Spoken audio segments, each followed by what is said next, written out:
Good morning everyone to all my family and friends all over the world. Maraming salamat po sa inyong birthday greetings and wishes. Sa nagpadala ng mga private messages and text at doon nag-comment sa aking Facebook. Maraming salamat po. Hindi ko na po kayo maisa-isa sa pagpapasalamat.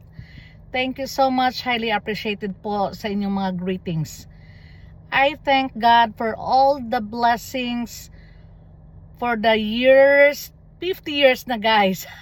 50 years ng lola nyo, di ba? So maraming salamat sa Panginoon sa lahat ng mga blessings, trials, problems, challenges na dumating sa aking buhay.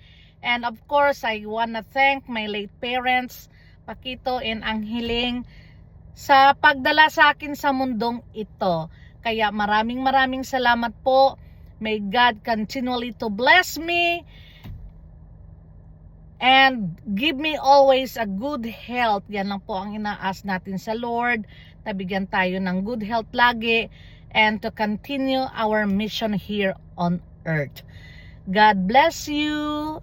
Take care. Bye.